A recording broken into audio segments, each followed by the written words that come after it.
Hi, Andy XL, back with another NFXL podcast. And here I'm looking at who are my favourite teams to make Super Bowl 61 and indeed to win it. And to see Super Bowl 61, you will have to head out west, but you may also have to look in that direction to find the team that will win that game and lift the Lombardi Trophy. As I've said, I've looked at the rosters for all 32 teams and see three teams as the favourites to make it all the way to the final game of the season and then to go on and win it. These are the three teams who look to have the most stable and complete rosters ahead of the 2026-27 season.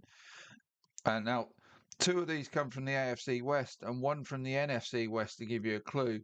Um, and two will not have far to travel at all. Indeed, will be able to stay at home. Indeed, I think it is a distinct possibility that LA hosts an all LA Super Bowl between the Chargers and Rams. So let's look at the three teams. I've given you two of them really, and why I see them as the preseason favourites to win it all. So let's start with the Rams. The Rams were the team that came closest to stopping the Seahawks winning it all last season and looked to have almost the complete roster. And with no significant departures this off-season, the Rams also added a couple of significant additions via free agency in former Chiefs cornerbacks Jalen Watson and Trent McDuffie.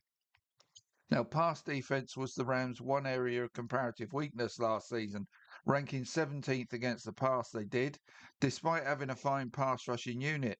That put the secondary and especially the cornerback position under the microscope, and the Rams did not like what they saw through that lens and have rightfully made the right moves to improve markedly in that area.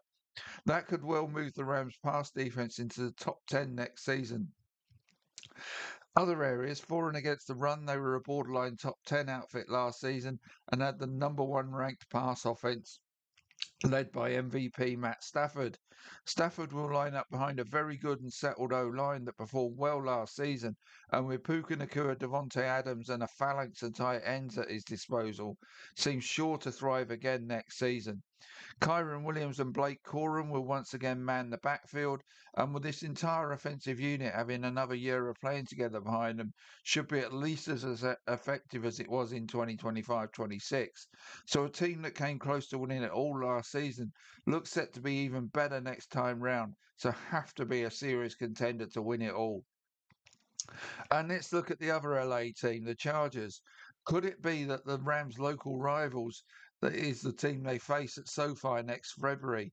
The Chargers finished 3 games behind the Broncos in the AFC West last season and managed 11 wins despite playing nearly the entire season without their two star offensive tackles. Those two, Joe Alt and Rashawn Slater, will be back and healthy next season to both significantly improve the pass protection for Justin Herbert and help them in the run game too, which was another area they suffered with injuries last season. Both rookie Amari Hampton and veteran Najee Harris, who's now been allowed to let go by the look of it, missing large parts of that campaign as they appeared in a combined 12 games. Those injuries largely explained why the Chargers ranked outside the top 10 for both pass and run offense last season. Herbert was sacked no fewer than 54 times last season compared to the 41 of the previous campaign. With Alton Slater back, plus the free agent O-line additions of Tyler Biodash and Cole Strange, and the day two draft pick Jake Slaughter, Herbert should be much better protected and have more time to find his receivers, despite the loss of Zion Johnson and Trey Pipkins to free agency. That should also help second season running back Hampton to thrive, with Kamani Verdal to back him up and lightning rod Keaton Mitchell providing a big play threat out the backfield following his addition via free agency. On defense, the Chargers lost defensive end Adafe Owe and cornerback Benjamin Sandjuice this offseason, but added defensive tackle Dalvin Tomlinson and drafted outside linebacker Akeem Messidor in the first round. So the Chargers defense that ranked fourth against the pass and 10th against the run should be at least as good as it was last term. And just in the last day or two, they've also added David Njoku at tight end to bolster that behind the rookie Aronde Gadsden there. So that gives them a good pairing at tight end as well and boosts the receiving options for Herbert. So for me, they are the team to beat in the AFC in 2026. I'm taking the Chargers to be the AFC champions right now. But the third team are their divisional rivals and the divisional champions from the AFC West last season, the Denver Broncos.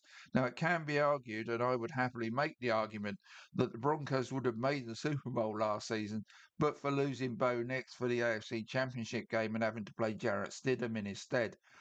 And they would probably have made a far better shout at beating the Seahawks if they had made it over the final hurdle to getting the chance to do so than the Patriots did. Their chance was their defense was their strength last season, I should say, ranking fifth against the pass and third against the run. D lineman John Franklin Myers and linebacker Greenlaw have left via free agency, but this defense still looks likely to be one of the best again in 2026. On offense, Jalen Waddle gives them the star power they were looking for at wide receiver, and they will hope running back J.K. Dobbins can stay healthy, although they did draft Jonah Coleman as insurance against him going down again. My remaining concern for the Broncos is the consistency or lack of it within games of the said Bo Nix. Too many late comebacks were needed by the Broncos last season as the offense went into long dormant patches within games, and they'll hope that Waddle and can help Nix in that regard and be a game changer for them. For the Broncos to go all the way to LA, they will need that to be an area where the young quarterback shows development next season. It needs to be more consistent within games. And finally, um, what I'll say about them is they're a team that are a largely settled roster who have added that potential game changer in Waddle. So they will be a threat to win it all in 2026 and into the new year. So I'm taking the two LA teams and the Broncos to be the three with the best chance of winning the Super Bowl next February. Now, next piece, I'll come back with the other teams that I think are in with a shout of it. There's plenty more that are sort of not quite made it to my favourite status. There's probably a good dozen or so that I'll come back with in the next piece as having a good chance of having a very good season next season and possibly making it deep into the postseason, possibly Super Bowl. So I'll come back with them in my next piece. See you soon.